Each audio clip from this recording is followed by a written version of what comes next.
Sikimwema. It's good night. Yeah, so excuse the extremely creepy lighting. I'm doing this by torchlight. It is the 20th of January, which makes this day 10, I think, something like that. And it's currently like 9:45 at night, and me being me, I go to bed early. This is one of my later nights, actually. So, awesome day. Well, half awesome, half not. I woke up this morning feeling so sick, cold sweats, running to the bathroom, not fun. Which I'm pretty sure is the fault of the fish I ate off the street last night. To be fair, I've eaten it every night, but the one I ate last night just didn't feel right. Yeah. Anyways, so I woke up this morning, said goodbye. I went for my run. Felt actually a bit better after my run. The locals are getting more and more used to seeing me. I'm not getting less and less sort of. I get people even recognise me as I walk down the street, asking why I'm not running. But yeah, and then got back after my run and said goodbye to Michael from Argentina. It was a bit sad to see him go, but he's off to Egypt before heading back to home to Argentina because he's already been here for 3 months. So he was off, and then I took myself off to Kazani, to the methadone clinic, and I was at. There's a methadone clinic and a maternity and child health clinic like in the same sort of block, I guess you could say, and they're literally right next to each other. Like you have to go through the same gate to get to them. And so we did a dressing for this poor man at the methadone clinic, and he's had this wound for 5 years, and when it first happened, it would have been a relatively easy fix if it had been dressed properly and like treated properly, but now it's 5 years later, it's advancing, and it's honestly looking like if it advances any further, he could just lose his leg for an inconsequential wound that really shouldn't happen. But yeah, we're trying to dress it, and they have gauze, betadine, and a bandage. They don't have tape, they don't have anything to so they just put betadine impregnated gauze on top and bandage it up, and that's all they can do. That's all they have access to. They have no access to the dressings we have in Australia, like the alginates or the foam dressings or anything that it needs. So this poor wound isn't going to heal, and this man quite possibly could lose his leg or his foot because of it, and it's very painful for him. It's been 5 years, and he's in a lot of pain. And so that was quite sad because and it was hard because I know exactly what it needs and how to fix it, but just don't have the stuff. So yeah, and because he needs IV, like it's infected, he needs IV antibiotics, and the hospitals aren't open, so he can't go to the hospital and get IV antibiotics because of the doctor's strike. So many people are suffering because of the doctor's strike. Because the public hospitals, no public hospital in Mombasa/Kenya is admitting patients at all. So lots of people are suffering/dying because the doctors are on strike. Yay. Not good at all. But yeah, so I did the dressing, and then I spent the rest of the morning at the maternity and child health clinic. It was good because I'd been there before and sort of figured my way around things. I was just left on my own to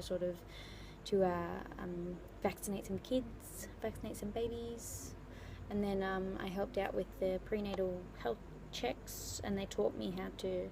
Well, previously they've been doing the blood pressure by feel, but I took in my stethoscope today and left it with them. I'm like, because they need a stethoscope, but they taught me how to measure or estimate the gestation of each mother, judging just by the feel and where to feel and that sort of stuff. So they taught me how to do that, and yeah, it's just interesting to see all the different vaccinations and pills and all sorts of stuff. And the maternity and child health clinic, they do well. They've been set up there a lot longer though, so they've got more equipment and everything's all quite substantial-ish, except they don't have stethoscopes or anything like that. So at least they have running water, because the methadone clinic has no running water whatsoever. Lovely. So we literally have to like use a cup to pour over each other's hands to wash hands between like dressings and stuff, so not ideal. But yeah, so I spent the morning there, but it got to 12 o'clock, and apparently there's some game they play on Fridays with different foods, and it's like tradition, but I really wasn't feeling well. I was quite nauseous, and so I left. I went to the city mall. It's kind of like a small version of Southland, I suppose. It's got all the Western places, which here is like Pizza Inn. It's got a Domino's. It's got the big supermarket and stuff. I managed to find frozen berries at the supermarket, which today was lovely because I just was not feeling well and needed it. Yeah, so I video chatted Mum. That was lovely. And then I walked again to the same place I went to yesterday, which was the Girl Guides Disabled Girls Home, where they have a gift shop and they sell handmade stuff made from kikois, which is the traditional cloth of Kenya, and spent lots of, well, in Kenyan terms, lots of money in one go. And then I ran to the beach called Pirates, which is a beautiful beach, but I went on my own, so I couldn't really go swimming because I can't leave my stuff on the sand because it could get stolen, and couldn't be bothered finding someone and paying them to look after my stuff, as like I could have done, but it was actually a bit cold by the time I got there, so because I did it later. Then I came back and just had a lovely dinner with my host family, ugali, sukuma and fish, and it was delicious. And then I gave them their presents, and they're so lovely.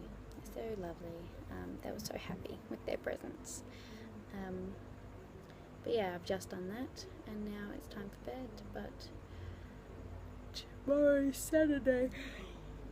Oh, so I don't have clinic or anything, and I don't know what I'm doing with myself, but I'll figure it out. I'm in a new country, so there's plenty to see and do. And other than that, I'm feeling better tonight than I was this morning, which is good, very good.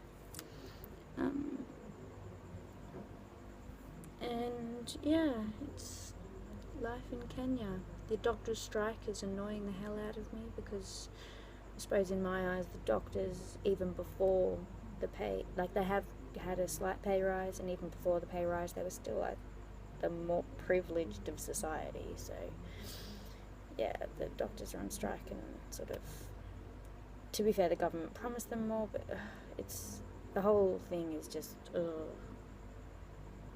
not good, especially when I'm trying to deal with the people that are suffering because of it. Like when I went and visited the disabled girls home, they got one of the girls there to come see me because she was in this terrible pain, and they originally got told to go to the hospital, but they can't go to the hospital, and she's just stuck in pain that I couldn't do anything about because it sounded like something wrong with her bowels, and not much I could do, but yeah.